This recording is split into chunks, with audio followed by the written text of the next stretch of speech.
Olá a todos que acompanham a Jovem Pan, bem como as plataformas do grupo RS Com. A Universidade de Caxias do Sul fez história. Isso porque um fungo que chegou nas propriedades da UX ainda no final da década de 70 finalmente conseguiu ser classificado. E ele se chama então Peninsulum uquisense, ele que foi aí isolado ainda no final da década de 70 pelo fundador do Instituto de Biotecnologia da UX, o Juan Luiz Caral, e também em parceria com a professora Ruth Terezinha Silva Ribeiro.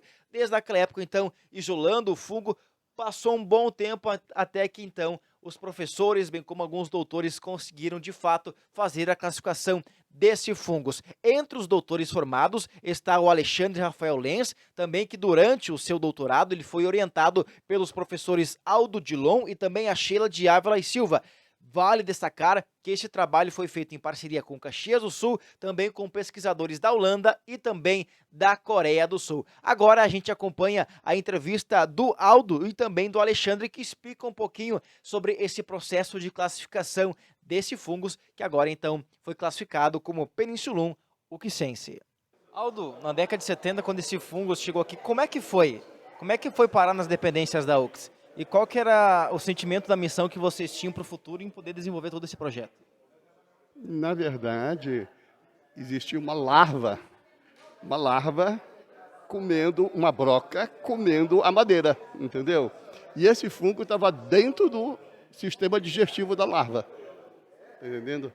E ele foi isolado do sistema digestivo da larva e multiplicado, tá certo? Mas a origem dele, nós falamos que ele é um simbionte intestinal.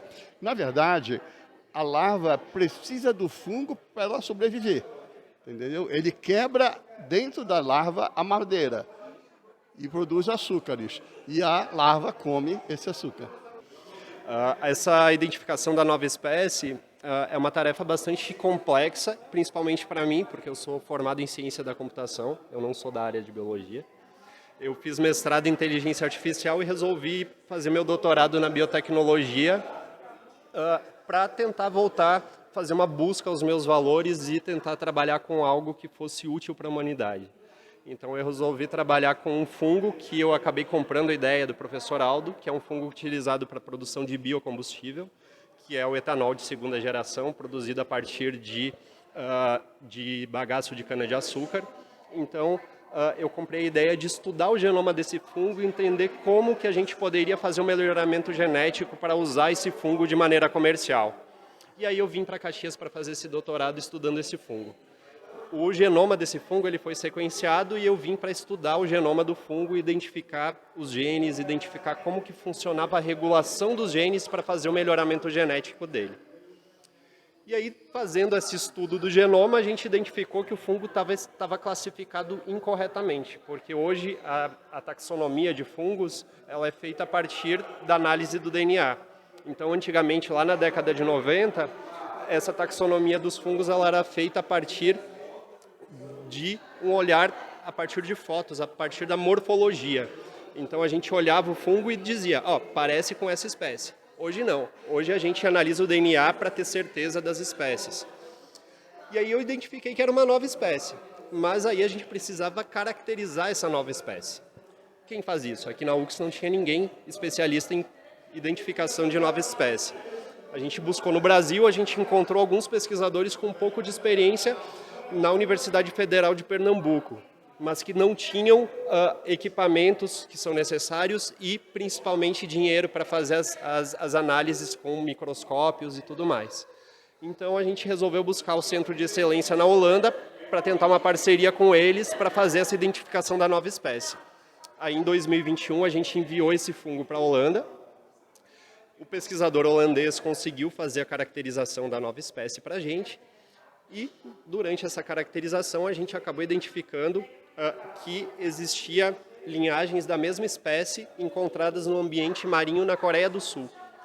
E o professor holandês, ele era amigo do professor coreano e nos colocou em contato e acabamos incluindo nessa pesquisa os pesquisadores coreanos e caracterizando, então, o nosso fungo caxiense, que é parente do fungo coreano.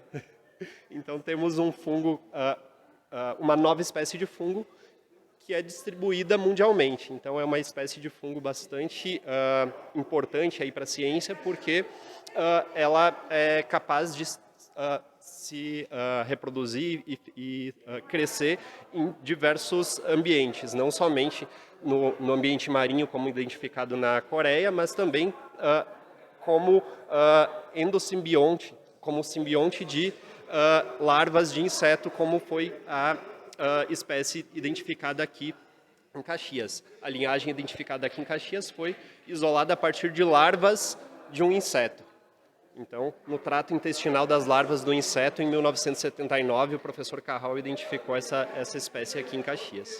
E você também acompanha a entrevista com o pró-reitor de pesquisa e pós-graduação, o Everaldo Sescon, que comenta a sua gratidão, a sua satisfação pela UFSC estar fazendo história, não só aqui em Caxias do Sul, mas também Brasil afora.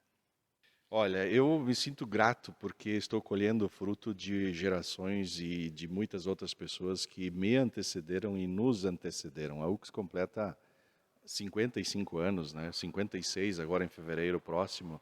Então ela já tem uma trajetória de produção de conhecimento e de difusão do conhecimento. Mais de 120 mil alunos já passaram, já se qualificaram nos bancos e nas nossas salas de aula com nossos professores.